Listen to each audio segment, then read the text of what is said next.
Salam sepak bola, teman-teman netizen atau warganet yang saya hormati semuanya. Di episode terbaru dari Bincang Bareng Binder, saya mengundang tamu yang sangat amat spesial, yang dulu saya menontonnya bermain sepak bola dari layar televisi, mulai dari permainannya di PKT Bontang, sampai akhirnya sempat juga bermain di Borneo FC, dan tentunya bagi tim nasional Indonesia yang pada saat itu bermain di Piala Asia tahun 2004 dan juga 2007 dan juga di berbagai kejuaraan. Siapa lagi kalau bukan salah satu legenda sepak bola kita, Ponario Astaman. Welcome, Bang. Thank you, Teguh. Saya dong yang harus thank you. Luar biasa you mau datang. Saya diundang ke sini loh. Ini luar biasa loh, Bang Ponario. Teman-teman, saya telepon pekan lalu, Bang, minta tolong, Abang ada waktu gak nih untuk datang ke tempat aku podcast? Siap! Langsung. Nah, itu yang aku suka, Bang. Dan satu hal, Bang, yang aku suka ini jujur. Yeah. Dari hati saya, seperti yang tadi saya cerita offline, bahwa ada begitu banyak mantan pemain kita yang juga pernah membela timnas Indonesia terlibat dalam football development di dalam negeri. Memang nggak harus menjadi pelatih, nggak harus, nggak ada kewajiban. Tapi paling tidak terlibat sebagai pengurus di klub, sebagai manajer, mungkin juga sebagai pengurus di akademi. Ya kan, kenapa, Bang? Ini yang selalu saya katakan, bahwa mantan-mantan pemain kita, apalagi yang lama membela timnas, itu punya pengalaman dan knowledge yang luar biasa, yang perlu juga, Bang, disalurkan ke pemain-pemain muda kita agar mereka bisa naik. Karena saya masih ingat pada saat itu tahun 2004 kita punya generasi emas dari timnas. Salah satunya Bang Ponario yang bermain di sana, teman-teman. Ya, ini luar biasa loh. Saya sampai hari ini nggak menyangka ada salah satu legenda kita. Sebelumnya ada Nova juga yang kesini. Oh, Nova kesini juga. Nova kesini juga. Waduh, pada saat itu juga bingung juga. Saya mau nanya apa ini kan? Top player ini. Oke, tapi perlu dong kita ngobrol. Sebenarnya saya udah ada 1001 pertanyaan, tapi kelamaan, Bang. Ini bisa 3 jam nih kita. Oke. Bang, tentu kita akan ngobrol tentang persaingan musim lalu yang luar biasa antara Borneo FC dengan Persib dan tentunya Persija. Tapi sebelum itu saya ingin menanyakan kepada Bang Ponario tentang karir Bang Ponario di level klub. Karena kalau menurut saya, Bang, karir Bang Ponario ini luar biasa. Dimulai dari PKT Bontang. Saya sempat nonton di TV pada saat itu. Saya belum mengomentari Liga Indonesia, kan awalnya Liga Eropa ya. Dan kemudian juga di Sriwijaya FC yang menurut saya pada saat itu, Bang, adalah dream team dari Sriwijaya FC. Sampai sempat bermain di Persija, Arema juga kalau nggak salah. Dan kemudian terakhir di Borneo ya. Dan juga membela tim nasional Indonesia sampai mencetak gol di Piala Asia 2004. Iya, betul. Lawan Qatar. Jadi sebelumnya tahun 96 timnas kita menang lawan Kuwait. Iya. Dengan skor 2-1, pelatihnya dipecat. Iya kan, setelah kekalahan itu. Lawan Qatar, waktu timnas kita menang 2-1 juga pelatihnya dipecat. Setelah itu, saya ingin menanyakan dulu. Pengalaman Bang Ponario bermain sepak bola selama belasan tahun, kalau nggak salah hampir 18 tahun. Iya, betul. Ya kan, apa yang Abang rasakan mulai juga bermain di top level? Gimana ya jawabnya? Masalah kalau yang dirasakan sih ya sebetulnya apa ya? Awalnya kan memang berangkat dari hobi, Bung. Ya kan, berangkat dari hobi. Jadi menjalaninya itu ya dengan rasa senang ya. Rasa senang, excited. Kemudian juga perjalanan karir berpindah dari satu klub ke klub yang lainnya itu yang pertama tidak terlepas dari faktor tantangan sebetulnya. Ingin meraih achievement yang paling tinggi gitulah, juara ya. Itu alasan saya kenapa beberapa kali pindah klub sampai akhirnya merasakan juara pertama itu waktu itu di Sriwijaya. Tapi namanya perjalanan dari setiap klub yang saya pernah bermain, pernah saya bela itu ya masing-masing punya andil tersendiri terhadap saya pribadi, masa development dari awal sampai akhirnya saya pensiun 2017 di Borneo. Itu tentunya ya punya ceritanya sendiri-sendiri dan itu yang membentuk saya dari awal sampai akhirnya pensiun. Ada partnya masing-masing lah setiap klub itu. Iya. Yang saya ingin tanyakan pada saat Abang itu bermain di final, final pada saat itu tahun 2000 ya, kalau nggak salah lawannya PSM ya. Abang di PKT. Iya, betul. Ya? Nah, Abang di PKT. Yang saya ingat dan kalau nggak salah itu kelihatan juga di kamera ada tukeran kaos juga ya. Iya. Jersey dengan siapa? Dengan Bima Sakti ya, kalau nggak salah pada saat itu. Apa memang Bang Popon itu memang punya idola seperti Bima Sakti atau memang mengidolai Bima Sakti? Jujur ya iya memang idola. Oh beneran? Bener, karena kita kan sama-sama dari Balikpapan nih. Iya betul. Oke. Oke. Itu juga dari Balikpapan dan kebetulan waktu saya tuh kalau main tuh seangkatan itu sama adiknya sebenarnya. Kami satu sekolah, terus dulu bela tim Persiba Junior kan dulu namanya, ikut Suratin dan lain itu sama adiknya lama. Dan waktu itu kan memang Mas Bima tuh jadi salah satu pemain dan kapten bahkan di tim yang waktu itu lagi top di Indonesia, yaitu Primavera. Waktu itu kan ada Kurniawan di sana, ada Mas Bima, kemudian juga ada siapa Indrianto dulu di sana. Nah kita waktu itu umurnya sekitar 3 atau 4 tahun. Ngelihatnya ke mereka gitu loh sebagai idola pulang dari Itali, main di GBK waktu itu kan, Senayan waktu itu masih namanya. Nah, itu kita ngelihatnya ke situ, jadi idola lah gitu. Oke, terus abang juga pindah ke Sriwijaya FC yang saya katakan tadi Dream Team karena pemain-pemainnya luar biasa pada saat itu. Dan pelatihnya Kas Hartardi ya. Betul. Nah iya, harusnya Patrick Kluivert belajar dari Kas Hartardi. Iya benar.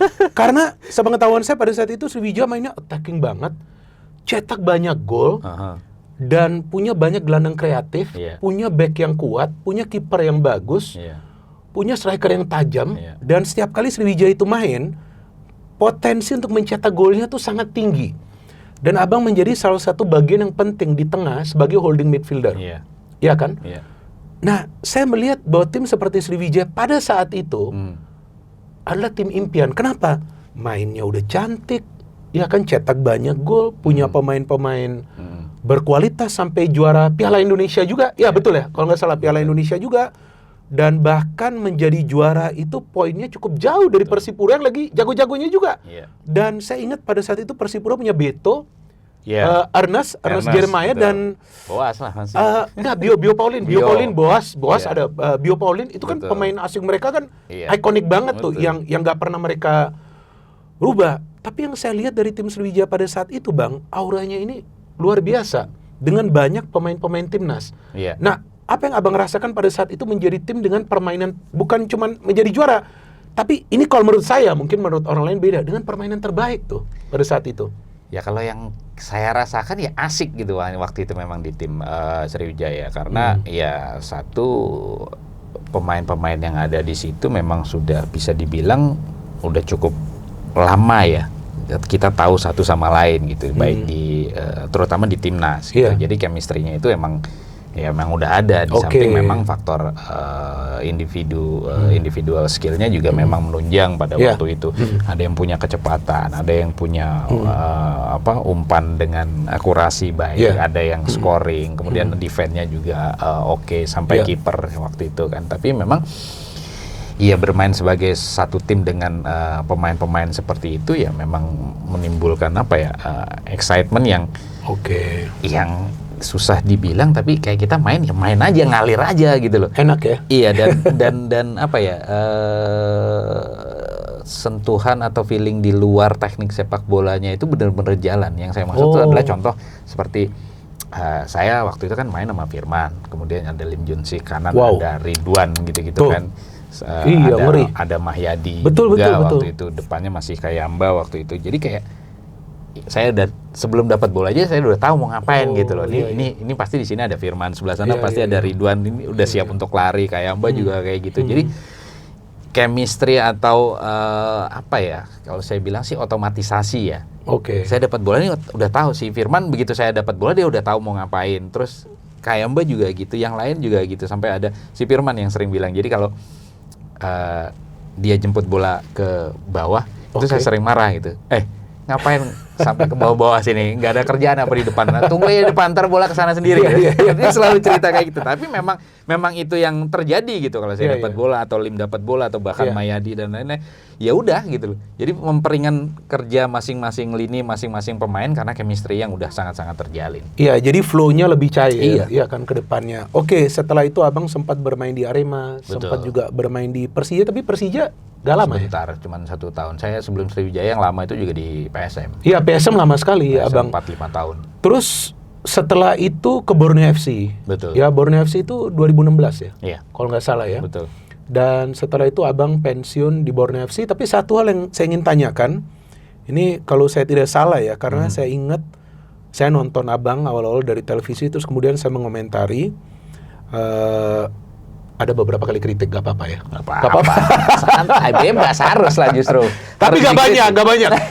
Tapi satu pemain yang gak bisa saya kritik, Bang. Iya. Ya, ini jujur. Iya. Kawan kita. Siapa tuh? Mas BP. Nggak apa-apa, saya jangan kritik kan.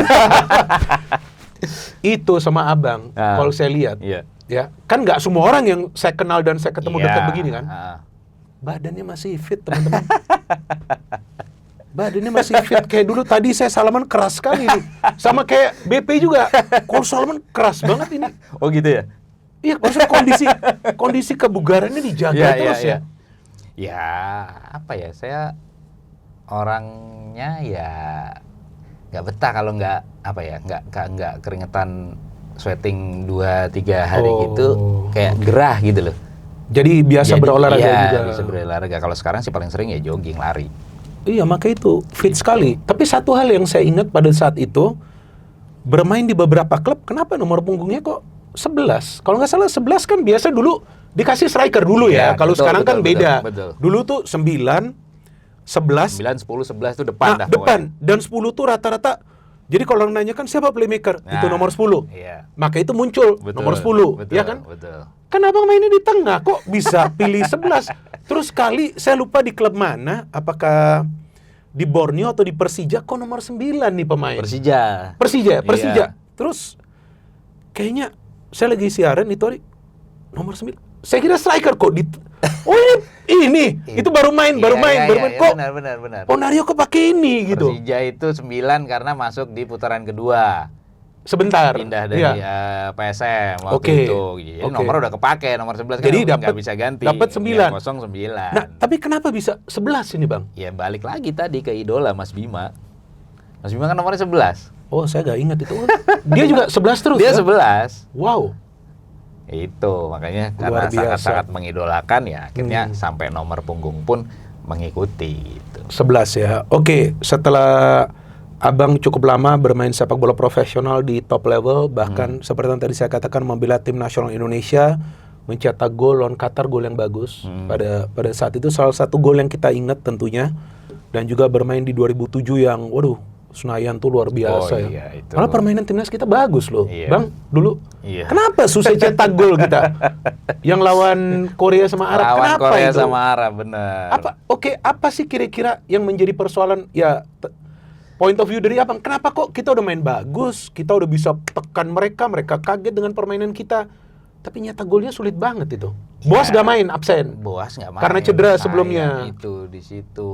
Goal scoring itu ya, Bang. Betul, itu ya. Satu, ya oke lah kita main bagus, tapi juga nggak lupa juga kan waktu itu Arab sama keren. Korea ya memang ada di levelnya mereka juga gitu. Sehingga memang ya bisa dibilang bagus waktu itu belum cukup untuk bisa memenangkan pertandingan melawan mereka gitu. Iya, mereka tertekan, tapi ya juga dengan pengalaman mereka menghadapi tekanan juga solid gitu. Betul. Dan kita lihat cara mereka keluar dari tekanan itu, wah luar biasa pada saat itu.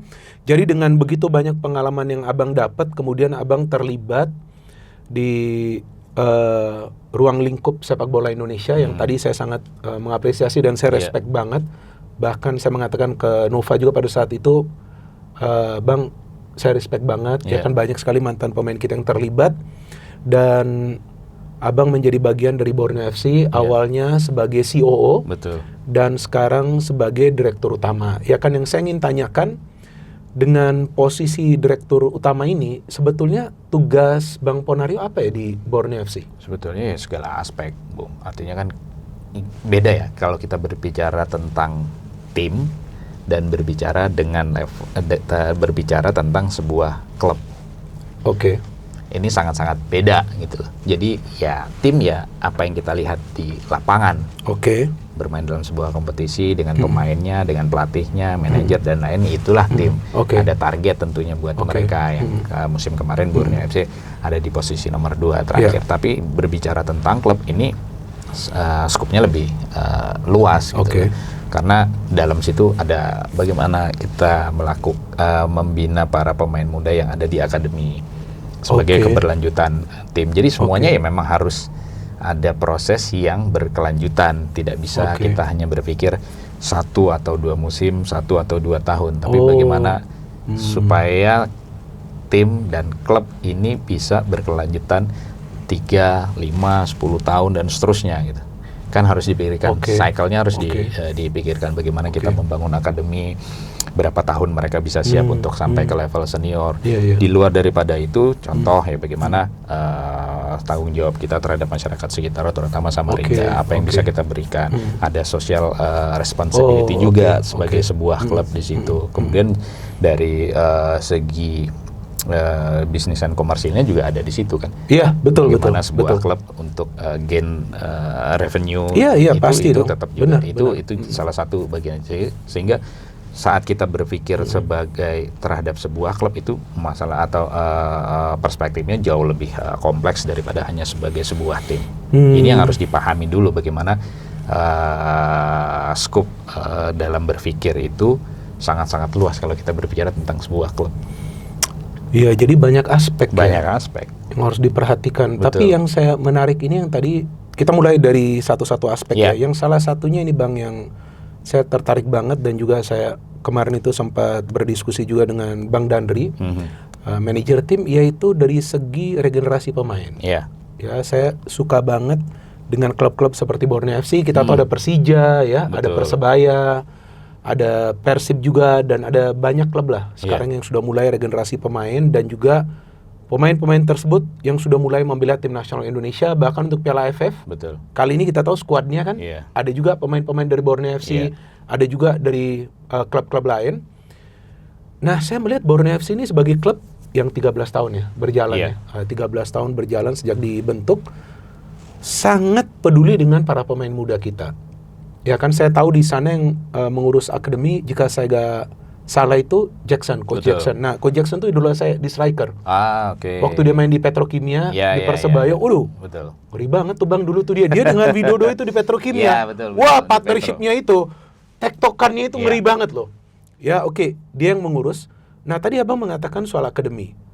Nah, Abang ikut memonitor juga apa yang sedang terjadi. Kan ada sekarang U20 dan U18 dan 16. Terus akademi ini maksudnya beda lagi? Ada pemain-pemain yang latihan di sana juga? Iya, jadi kita untuk youth development itu ada, ya tentunya Elite Pro Academy itu sebagai sebuah kewajiban variabel dalam club licensing. Kemudian juga ada yang namanya Borneo Soccer School. Oh, ada ini? Ada. Ini akademi? Akademi kita namanya Borneo Soccer School. Jadi sekolah sepak bolanya lah. Nah, sekolah sepak bolanya itu Borneo Soccer School, yang dimana juga Coach Jackson juga bertanggung jawab di situ. Jadi semua area youth development itu ada di bawah Coach Jackson sebagai direktur akademi gitu. Jadi progres bagaimana. Kalau di Borneo Soccer School kan levelnya berbeda dengan Elite Pro Academy. Kalau Elite Pro Academy 16, 18, 20. Betul. Sedikit banyak kita udah berbicara tentang progres. Tapi kalau di Borneo Soccer School itu bagaimana kita memperkenalkan dulu sepak bola terhadap anak-anak kecil di Samarinda, dan animonya cukup positif ya. Dan ini yang saya maksud bahwa sepak bola selain soal teknik juga bagaimana soal social responsibility, bagaimana kita membentuk atau menyalurkan animo, bakat, semangat anak-anak di Samarinda melalui sepak bola lewat Borneo Soccer School. Itu under berapa itu Bang? Kalau under 12? Yang di Borneo Soccer School? Soccer School ya. Under 12? Iya, sampai usia 16 juga ada. Bagus juga dong ya. Jadi mulai dari U12 sudah mulai ya sama kayak di luar negeri dong? Iya kan? Terus kurikulumnya pakai dari Coach Jackson? Dari Coach Jackson di ini. Terus dari Borneo Soccer School sudah ada berapa yang masuk ke tim EPA? Udah lumayan. Kira-kira di EPA sekarang udah sampai 10 orangan lebih. Bukan hanya tahun ini ya. Iya, dari tahun-tahun sebelum-sebelumnya kan. Terus nanti dari tim EPA ini Bang, seumpamanya dilihat, wah ini potensial nih. Kan nggak harus nunggu dia usia 21 dong. Kan ada yang biasa usia 18 sudah menjadi bagian dari tim senior, mulai latihan dulu. Nah, itu bagaimana bisa membaca potensi itu? Apakah pelatih kepala dari senior? pelatih kepala dari senior. Pelatih head coach tentunya berkoordinasi dengan Coach Jackson sebagai direktur akademi tentunya kan, dan ini dilakukan memang berkesinambungan gitu. Jadi dalam sepanjang season itu juga melakukan komunikasi bagaimana progres dari para pemain yang ada di Elite Pro Academy gitu. Dan itu tentu juga dalam monitoring manajemen seperti itu. Sehingga kita tahu nih bagaimana progres dari usia 16, 18, dan 20 itu. Salah satu indikator paling gampangnya adalah bagaimana setelah usia 20 atau setelah usia 18 ada pemain yang bisa berprogres ke tim ke first team di senior. Ke senior ya. Iya. Jadi seperti Rivaldo, kemudian juga ada Buffon. Iya. Ada Buffon juga beberapa sebelumnya ada siapa? Andika kiper, kemudian juga ada Tegar juga. Iya, Tegar juga. Iya, Tegar juga. Jadi itulah salah satu yang saya lihat sangat positif dari Borneo FC, Bang, karena ada juga regenerasi di mana para pemain itu bisa masuk ke tim senior dan akhirnya menembus ke tim nasional kita kan. Betul. Itu yang kita ingin lihat. Tapi kan selain itu juga kalau yang saya perhatikan dalam 2 atau 3 musim terakhir, Stadion Segiri juga sudah mulai rame ini. Ya, itu yang saya bilang tadi, bagian dari proses. Seperti yang Bung Miller sampaikan di awal, bahwa dibandingkan dengan klub lain kan Borneo ini salah satu yang termuda kan. Oh iya, 13 tahun. Betul. Salah satu yang termuda, sehingga memang dalam perjalanannya kalau berbicara tentang penonton tadi, ya inilah proses yang harus kita lalui gitu loh. Bagaimana fanatisme itu juga berproses di Samarinda dengan fans kita gitu loh. Kita bukan tim-tim mantan perserikatan yang punya histori panjang hampir 100 tahun per klubnya gitu, tapi ini klub muda. Kemudian juga tahu bagaimana sejarah atau histori tim ini, ownernya juga siapa kita tahu, sehingga memang ya yang dari awalnya bahwa melihat owner ini sebagai sentris, Presiden Bos Nabil sebagai center dari tim ini, kemudian perlahan-lahan orang sudah mulai melihat gimana sih prestasinya, kemudian bagaimana kiprahnya dari tahun ke tahun gitu, dengan grafik kita yang dalam 5 tahun terakhir boleh dibilang naik signifikan. Itu juga akhirnya bisa berimbas secara langsung, bisa kita lihat dari audiens, bagaimana attendance itu dari tahun ke tahun selalu mengalami peningkatan sampai di tahun ini ada di angka sekitar 7.200 atau kurang lebih 60-70% dari total okupansi.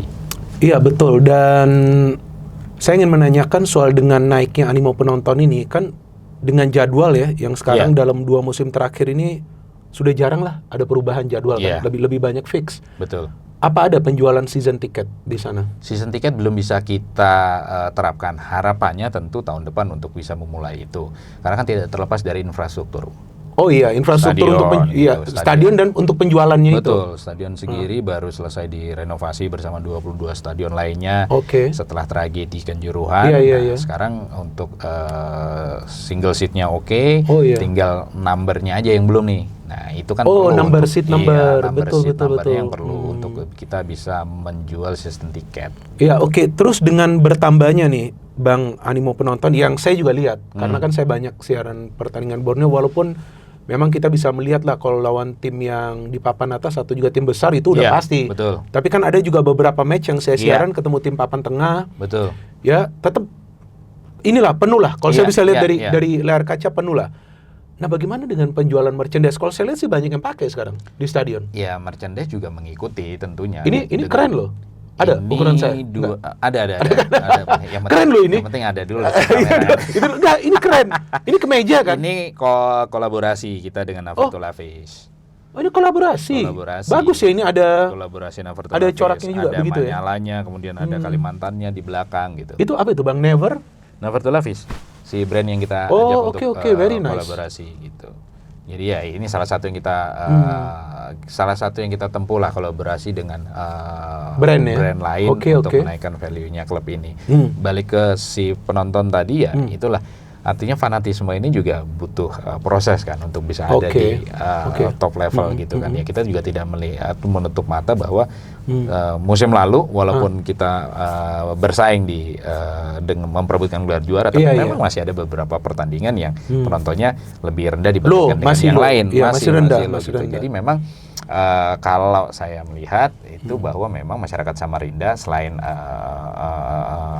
antusias dengan hasil atau achievement yang diperoleh oleh tim, masih ada beberapa dari masih ada persentase dari penonton itu yang datang ke stadion itu masih sebagai penikmat aja, bukan sebagai supporter dengan fanatisme yang berapi-api gitu. Jadi mereka memang ya datang untuk menikmati pertandingan. Jadi dalam pertandingan itu siapa lawannya itu juga berpengaruh kadang-kadang gitu. Kalau lawan tim besar, wah semangat mereka. Tapi kalau lawan tim kecil kadang-kadang juga penontonnya masih rendah ya Bang ya. Oke. Dan memang kan salah satu aspek yang penting bagi klub dalam aspek komersial itu adalah tiket sales, ya kan, dan kemudian jersey. Tapi di online nggak ada sesuatu yang lagi dibuat Borneo. Kalau saya melihat sekarang di online di media sosial cukup banyak follower dari Borneo, dan kalau saya ketik tagar Borneo FC sekarang sudah banyak. Ini ada peningkatan nggak? Ada perhatian nggak ke media sosial dong, Bang? Karena sekarang apa-apa saja kan dari media sosial. Betul. Di tim itu kan juga ada media department. Ada head of media di situ. Ya salah satu porsinya adalah tentang media sosial, ya kan, interaksi, bahkan perkenalan pemain. Betul. Saya lihat dari cara buatnya itu, dan sekarang udah ada AI loh. Iya. udah bisa pakai AI loh sekarang. Dan masing-masing departemen ini kan juga ada ada workshopnya masing-masing, baik itu terutama dari I-League ya, karena memang ini bagian bagaimana liga melakukan porsinya untuk memberikan knowledge atau dimensi baru terhadap klub, sehingga di klub ini tumbuh bukan hanya melulu soal timnya aja, tapi bagian-bagian lain kayak komersial, kemudian juga media itu juga bisa tumbuh. Tentunya dengan ada standar yang terukur gitu, sehingga dari tahun ke tahun klub-klub ini juga bisa leverage levelnya gitu dari itu penting. Itu penting. Dan tolak ukur kita sebagai klub profesional itu kan sekarang salah satu yang bisa kita lihat itu adalah dengan klub licensing.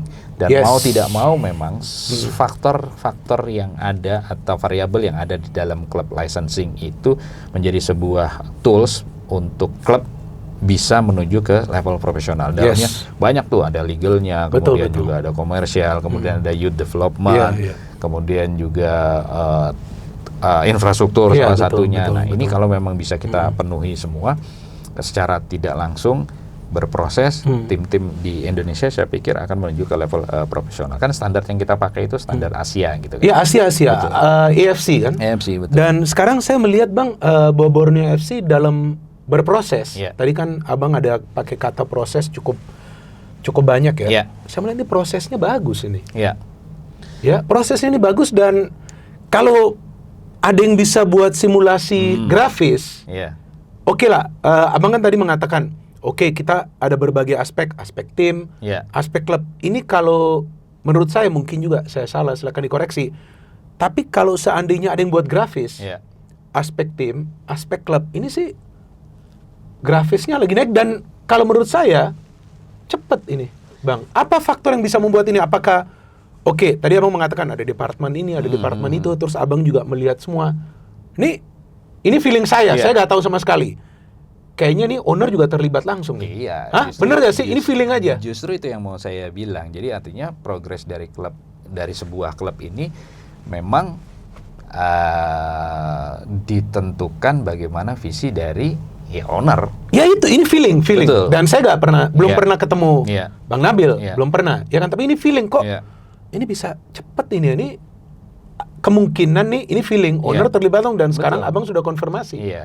Jadi visi yang dimiliki oleh owner, Mr. Presiden Bos Nabil dalam hal ini, yaitu yang kita terjemahkanlah di lapangan gitu.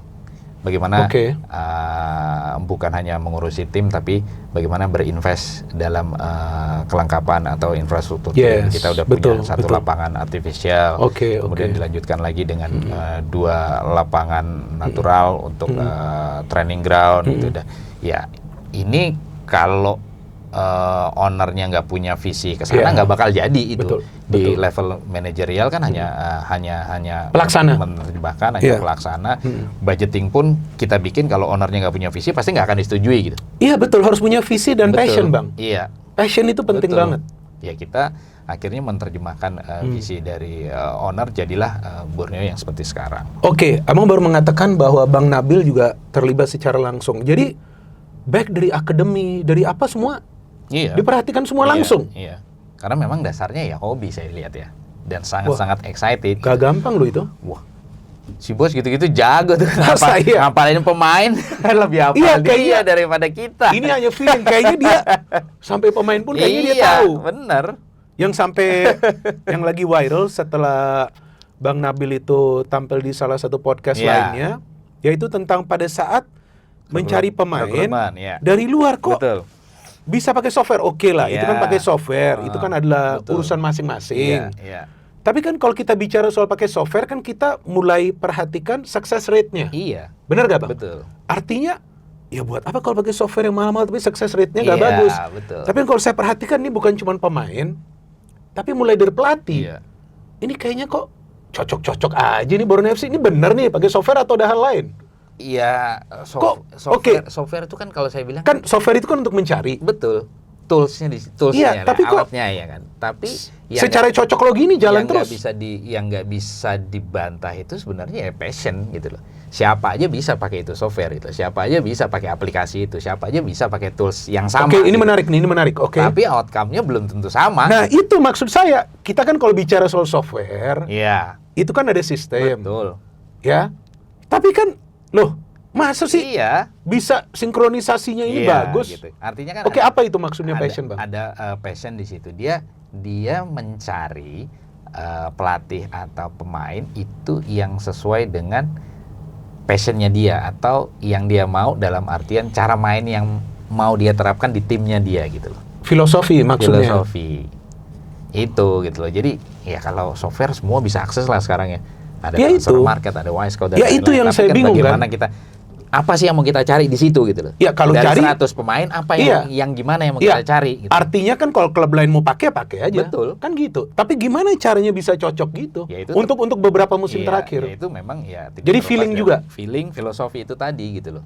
Jadi ada interview gak sih? Bang, anggap aja nih dari software nih cocok. Dapat nih. Ada potensial beberapa kandidat. Terus interview. Oh, interview dulu. Iya. Oh, gak gampang juga itu dong ya? Ya itu yang saya bilang tadi, ya siapapun bisa pakai atau akses software yang sama. Tapi passion, tahu apa yang kita mau, itu yang membuat outcome-nya beda.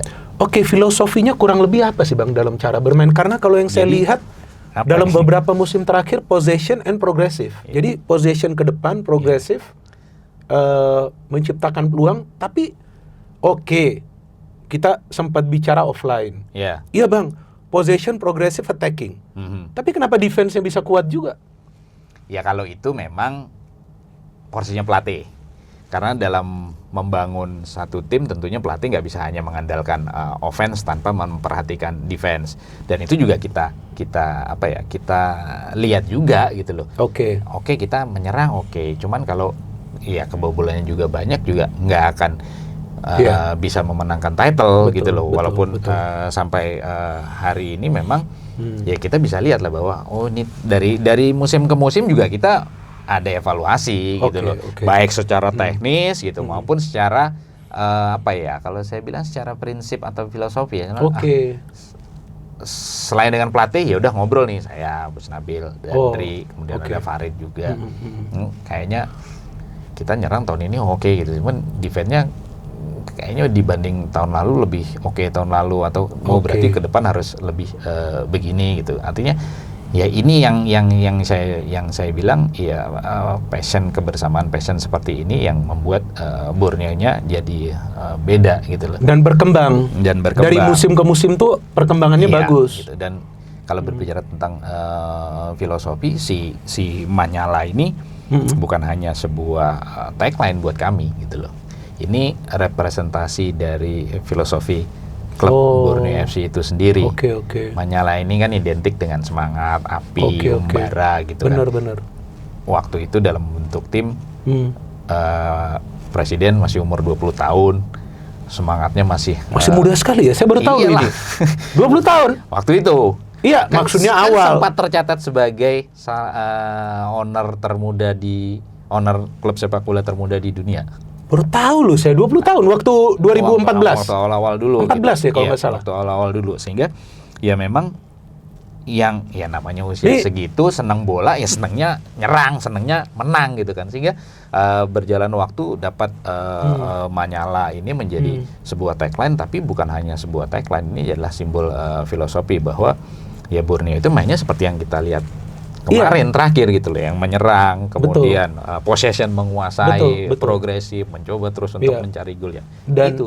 Dan salah satu lainnya Bang yang saya lihat dalam 2 musim terakhir ya, bukan cuma musim lalu. Dalam 2 musim terakhir ya saya bicara, walaupun sebelumnya kan sempat Peter Huistra ya. Betul. Tapi terus ada pelatih dari Brazil ya. Siapa itu? Aduh, masuk sebentar. Apa Spanyol? Spanyol ya? Joaquin. Sebentar aja dia, ya kan? Betul. Itu transisi lah, langsung ke Fabio. Tapi satu hal yang saya lihat masih ada nih dari Peter Huistra ke Joaquin sampai ini, cara pressing. Ini cara pressing pemain manapun pressingnya udah dahsyat ini di Borneo. Nah, menyerang boleh. Saya pikir untuk bertahannya pressingnya ini yang kuat sih dari Borneo.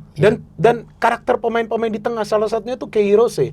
Coba dicek berapa baru-baru dia. Betul. Ngeri lu dia. Gak ada capeknya lu ini pemain. Kalau itu memang semua mengakui ya kalau untuk Keirose. Tapi yang saya bilang tadi bahwa apa yang ditampilkan di lapangan itu sebetulnya adalah representasi filosofi klub gitu. Dan ya ini sejalan dengan ya dari atas namanya struktur atau kemanajerialan, ya dari owner sampai ke level bawah itu menerjemahkan sebuah filosofi yang kita ingin sepak bola yang determine, menguasai possession, selalu menekan, attacking. Ya ini ya bisa dilihat sebagai Borneo FC yang sekarang. Dan dalam interview dengan beberapa pelatih atau kandidat pelatih sebelum kita menentukan pilihan, salah satu yang kita yang kita tanyakan atau komunikasikan dengan pelatih adalah bagaimana dia bisa, sejauh mana dia bisa menerjemahkan apa yang kita mau gitu loh. Dan kalau memang kita pikir bahwa, dan dia juga menyanggupi dengan presentasi dia, dengan rencana dia terhadap tim ini, ya gitu. Dan ini terbukti dari Peter Huistra, kemudian Joaquin, sampai terakhir ada di Fabio. Betul, dan itu hal yang tidak mudah loh teman-teman. Artinya untuk bisa menjalankan filosofi tersebut, yang ini kalau menurut saya di dunia nih nggak banyak klub loh di luar juga yang punya filosofi yang seperti itu. Salah satunya Barcelona tuh Bang. Barcelona itu sempat kesulitan kalau menurut saya beberapa tahun karena nggak dapat pelatih seperti Hansi Flick. Hansi Flick tuh masuk, bahkan sebelum masuk dia sudah mengatakan dia sudah tahu apa itu filosofi Barcelona dan dia jalankan. Nah, artinya kalau pelatih tahu apa filosofi dengan materi pemain yang dia punya, itu bisa jalan. Tapi kan materi pemain dari Borneo kan juga sering gonta-ganti. Tapi jalan terus itu dengan pelatih yang berbeda juga, Bang. Iya, tentunya setelah dengan pelatih dengan komitmen bahwa akan menerapkan filosofi ini dalam bentuk permainannya. Ya dari situ berlanjut ke pemain atau pemilihan materi pemain gitu. Nah, pemain yang kita pilih ya tentunya dengan segala riset itu yang kita pikir, yang kita nilai ya bisa menjalankan apa yang filosofi ini tadi gitu loh, sehingga ya itulah yang bisa kita lihat di lapangan. Jadi dalam itu yang saya bilang tadi, tools itu aplikasi ataupun software itu hanyalah tools, tapi bagaimana kita memanfaatkan tools itu untuk menentukan apa yang kita mau di lapangan. Benar. Jadi itu dia teman-teman. Jadi kita pun kalau ada smartphone ya, ada smartphone. Tapi kalau kita pakai media sosialnya gak benar, akibatnya negatif juga. Tapi aman, channel ini aman Bang. Positif. Emang ada yang gak aman ya? Oke Bang, baru saja kita berdiskusi tentang materi pemain. Ini kan Bang, banyak sekali yang menanyakan juga kepada saya. Banyak sekali komentar. Kalau ada yang datang dari Borneo, sebelumnya Bang Dandri, dan sekarang Bang Ponario, tanya ini Peralta kemana? Iya kan, ada beberapa fans Bandung yang nanya, Peralta kayaknya ke Persib nih Bung. Saya kan nggak tahu. Tapi sebelumnya saya dapat informasi, Peralta sudah deal dengan Persija, tinggal didaftarkan. Tapi kemudian saya ada baca berita, baru semalam nih Bang, baru semalam, bahwa ternyata Peralta nggak akan lanjut di Indonesia, akan balik ke Argentina. Nah ini kan kita nggak tahu, ini kan bermacam-macam berita. Nah ini terserah Bang Popon mau jawab atau enggak. Tapi kan Saya perlu menanyakan pertanyaan-pertanyaan yang ditanyakan oleh viewers kita. Oke. Bagaimana dengan Mariano Peralta? Mau kemana dia? Ya. Atau apakah dia stay? Kalau itu sih lebih menarik untuk dibiarin aja kali ya. Jadi biar jalan aja. Biarin aja lah. Tunggu tanggal mainnya lah. Tanggal mainnya aja. Tapi menurut Bang Dandri lagi ada komunikasi juga dengan Bang Nabil. Ya justru itu, makanya ya udah biarin aja deh.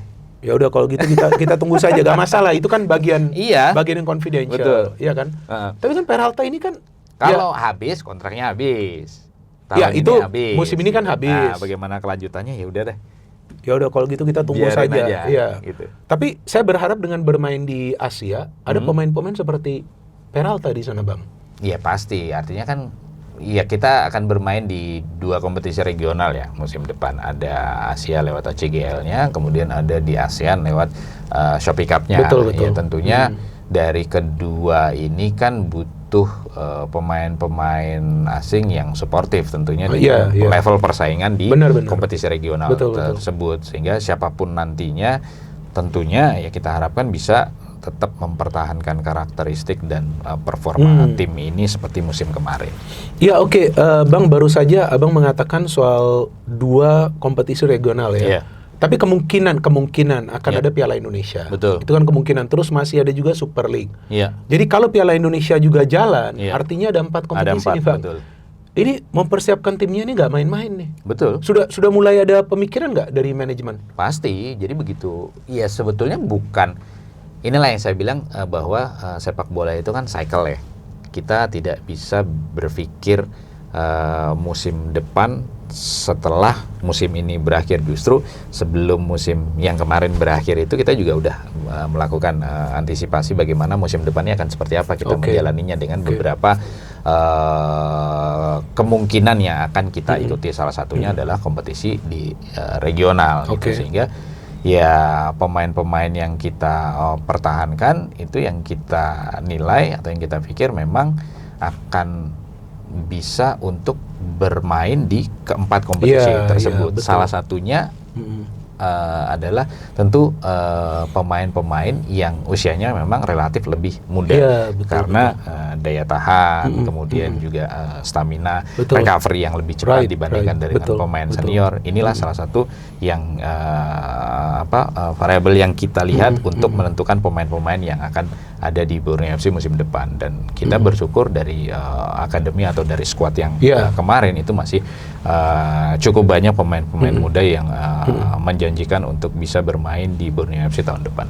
Ya oke. Dan berbicara tentang musim lalu yang tadi Bang Ponario mengatakan bahkan sebelum musim berakhir ya itu memang hal yang baik ya. Sudah mulai berpikir kira-kira akan bermain di berapa kompetisi musim depan, mulai persiapan. Tapi kan sebelum musim lalu dimulai saya pun nggak pernah menjagokan Borneo FC, Bang. Ini fair ya, jujur lah.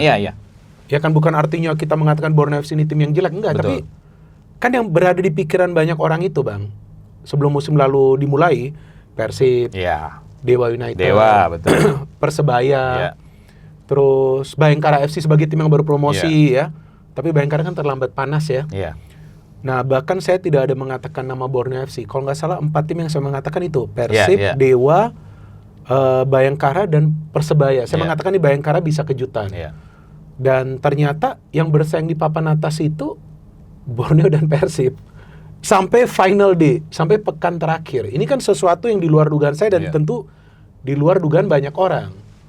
Tapi apakah sebelum memulai musim lalu Anda sudah mau gas nih untuk juara? Apa sudah ada pemikiran gitu gak sih? Ini hanya tanya biasa aja. Bersaing target juara iya. Cuman kalau hasil sih memang surprising juga buat kita gitu. Karena begitu regulasi tahun lalu diketok nih 7, 9, 11 untuk asing, kita udah berpikir wah ini kayaknya mainnya atau kekuatannya kayaknya di asing nih. Oh oke. Ya wajar berpikir seperti itu. Jadi ya memang lebih selektif dalam memilih pemain asing yang masuk pada waktu itu.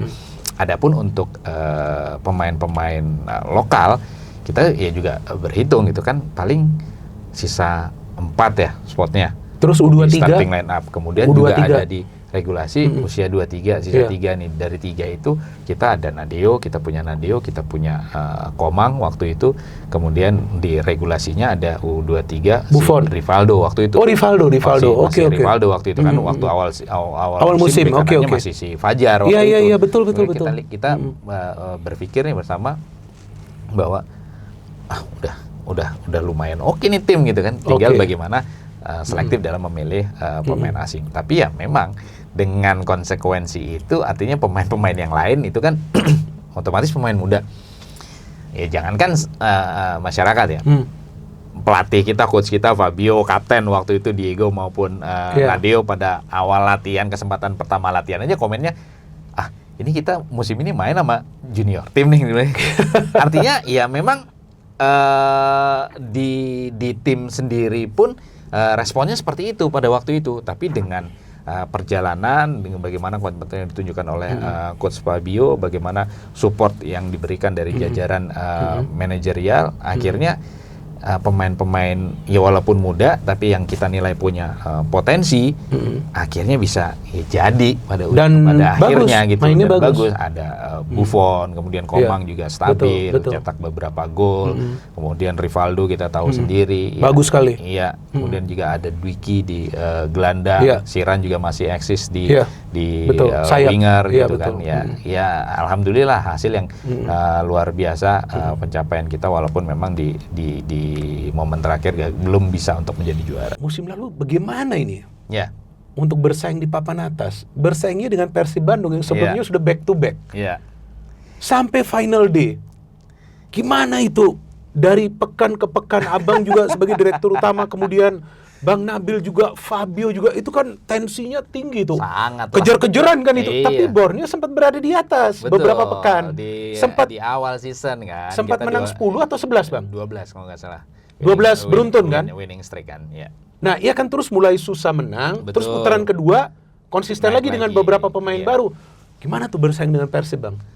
Ya kalau dibilang tensinya tinggi ya benar gitu. Jadi artinya memang dari pertandingan ke pertandingan terutama di putaran kedua ya tidak terlepas dari situlah bagaimana melihat Persib, kemudian juga melihat Persija, melihat juga potensi ada yang di bawahnya, Malut juga pada waktu awalnya, itu kan, putaran kedua kan masih rapat semua jaraknya gitu, sehingga ya benar tensinya tinggi sehingga di lapangan baik itu pelatih dan seluruh stafnya maupun pemain itu ya yang kita syukuri adalah pemain dan juga pelatih memberikan kemampuan yang saya pikir sangat-sangat maksimal. Mereka willing atau kemauan untuk bersaing dan menjadi juara itu sangat-sangat bisa kita lihat di lapangan dan kita bersyukur dengan situasi yang ada di tim ini selama satu season kemarin sangat-sangat kondusif dan sangat-sangat positif.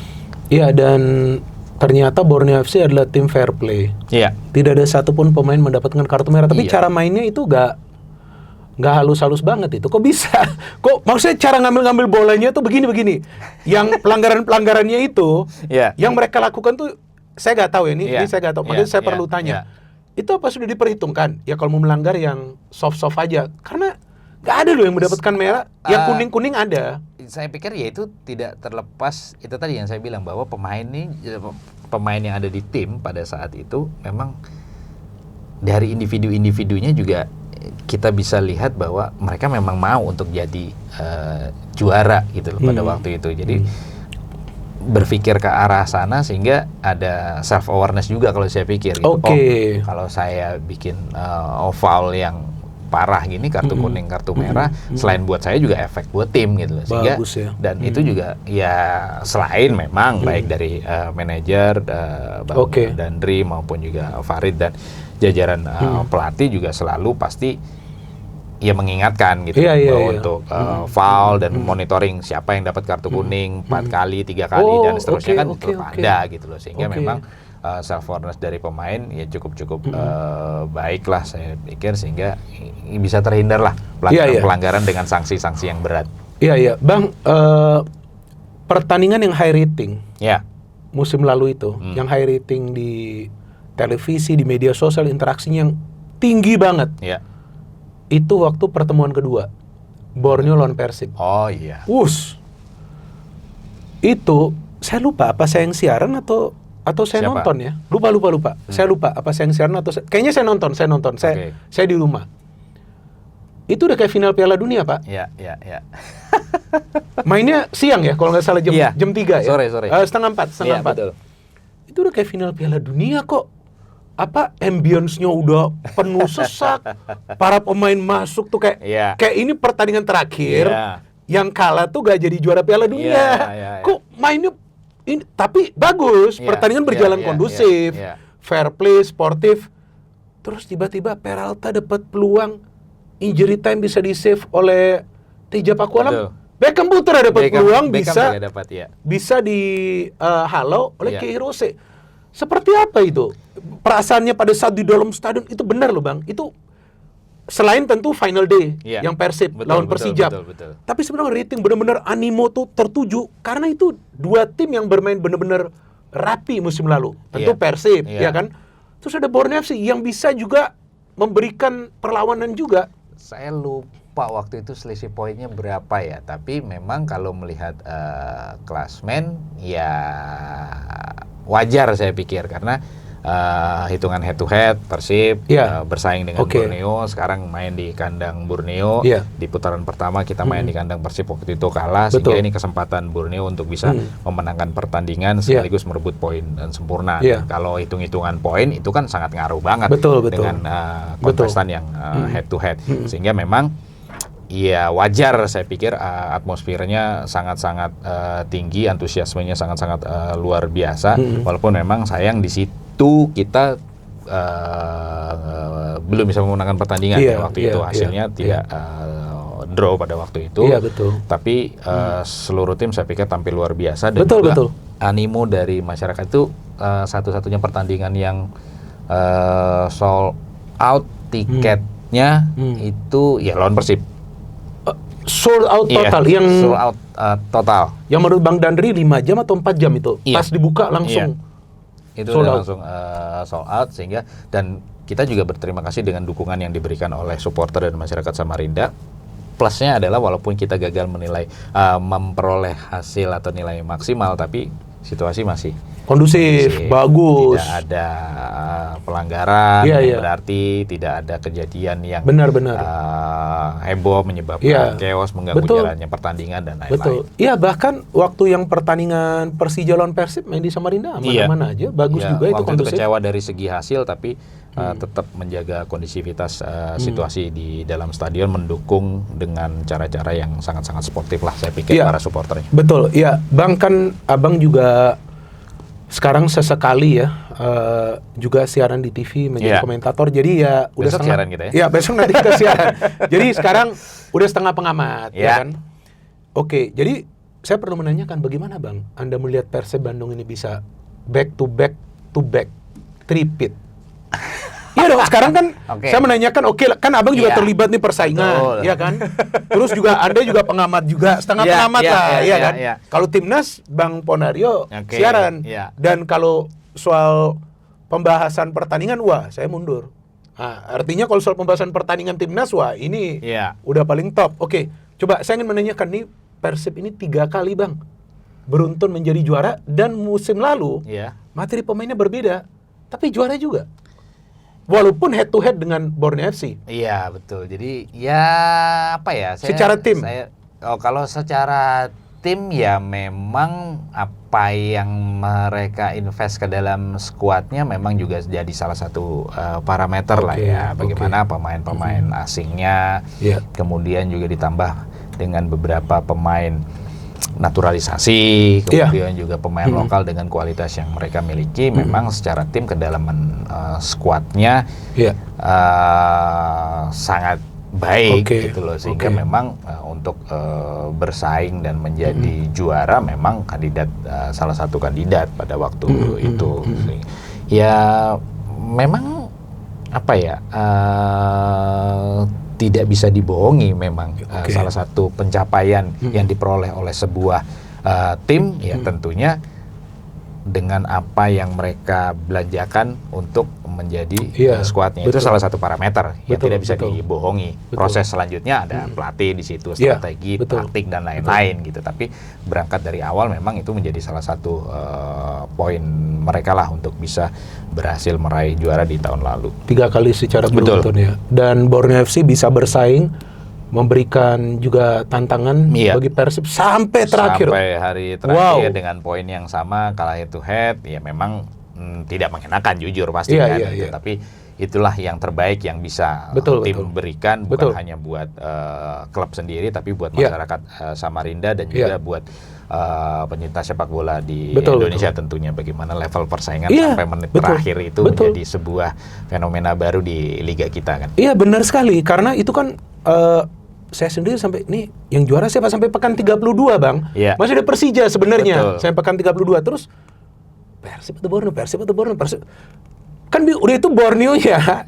Menang-menang terus 7 atau 8 match itu menang sampai draw di kandang Persija. Betul. Jadi memang musim lalu itu teman-teman musim yang luar biasa. Maka itu saya juga offline sudah mengapresiasi ke Bang Ponario. Dan walaupun saya belum ketemu Bang Nabil, tapi insya Allah nanti sebelum musim dimulai diundang kita ketemu aja. Ya kan, saya undang nanti untuk ngobrol. Tapi yang saya juga senang sekali Bang, bahwa Borneo FC sebagai klub ini yang benar-benar mandiri tanpa keterkaitan dengan pihak ketiga, ya kan? Abang udah tahu lah maksud saya, ya kan? Jadi ini benar-benar mandiri untuk menjalankan football values. Ini yang saya suka sekali. Jadi gak ada lah intrik-intrik lain. Dan saya senang sekali banyak klub juga yang seperti itu di liga kita, ya kan? Jadi itu yang juga membuat sebuah klub ini sehat secara finansial, secara regenerasi pemain, dan juga secara perkembangan tim. Karena kalau yang kita kedepankan tuh football values, ya mungkin akan butuh waktu, tapi perkembangannya itu bagus. Dan saya harapkan ini seperti ini terus Bang. Borneo FC, dan Borneo FC kalau menurut saya sebagai klub yang baru 13 tahun, ya kan, maaf saya harus pakai katanya 13 tahun, tapi ini sudah contoh yang baik juga sebenarnya sih kalau menurut saya. Bisa berprogres dengan cara yang baik, dengan menjalankan proses, gak ada urusan dengan pihak ketiga manapun. Ya, sekali lagi ya saya bilang tadi bagaimana passion, bagaimana willing atau visi dari owner itu diterjemahkan oleh level manajerial di dalam klub, di dalam sebuah klub, dalam hal ini Borneo FC. Bagaimana organ-organ yang ada di dalam klub itu punya visi yang sama untuk menerjemahkan itu semua, tentunya dengan expertise yang mereka miliki di masing-masing departemen, baik itu media, komersial, teknis dan lain-lain. Oke, kan Abang sempat juga bermain di Borneo FC kan? Ini satu pertanyaan yang membuat saya penasaran, kok banyak sekali pemain yang betah di sana. Sampai Diego masih di sana loh. Udah berapa lama dia di sana? Saya belum cek. Dan dia walaupun jarang main, pernah dia main beberapa kali sebagai center back. Udah gak back kan lagi. Banyak pemain yang betah loh di Borneo, kontraknya lama-lama juga. Itu juga tidak terlepas dari kotanya ya, suasana kota yang ya kalau kita melihat bagaimana ritme di Samarinda tentunya berbeda dengan kota-kota di Jawa yang lebih pack, lebih padat gitu. Di Samarinda mungkin masih lebih ritmenya lebih slow, kemudian juga kotanya tidak terlalu besar, kemudian sehingga kehidupan pemain di luar lapangan itu juga tidak mengalami pressure yang terlalu tinggi sehingga mungkin buat sebagian pemain ya merasakan betah atau cocok dengan situasi kota yang seperti itu gitu. Dan ya kita bersyukur bahwa pemain yang ada sekarang itu ya selain betah mempunyai kontribusi yang cukup tinggi terhadap tim, dan kita berharap kedepannya lebih apa yang bisa Borneo FC berikan kepada kota Samarinda maupun Kaltim itu bisa lebih ditingkatkan lagi, sehingga menjadi kewajiban kita sebagai sebuah klub untuk juga mengangkat nama daerah, kemudian menumbuhkan fanatisme dan juga menyalurkan bakat-bakat yang ada di Samarinda, Balikpapan, kota-kota Bontang, kota-kota di sekitarnya untuk bisa tumbuh melalui Borneo FC. Oke, ini pertanyaan terakhir. Abang juga salah satu mantan pemain, sekarang menjadi direktur utama. Ada salah satu mantan pemain juga, Sultan Sama. Dia menjadi pelatih. Artinya ada kepedulian juga dong dari manajemen. Mantan pemain ini juga jika bisa memberikan kontribusi menjadi bagian dari klub, dan semua menjalankan peran yang penting juga Bang. Sultan Sama tuh bagus loh dulu. Dia waktu main tuh umpan-umpannya itu Betul. ngeri loh dia. Dia nomor 10 kan posisi Iya. dulu. Jadi artinya ini juga salah satu visi klub juga sebetulnya, bahwa bagaimana kita memberdayakan mantan-mantan pemain yang sudah memberikan kontribusi berjuang dengan nama Borneo FC.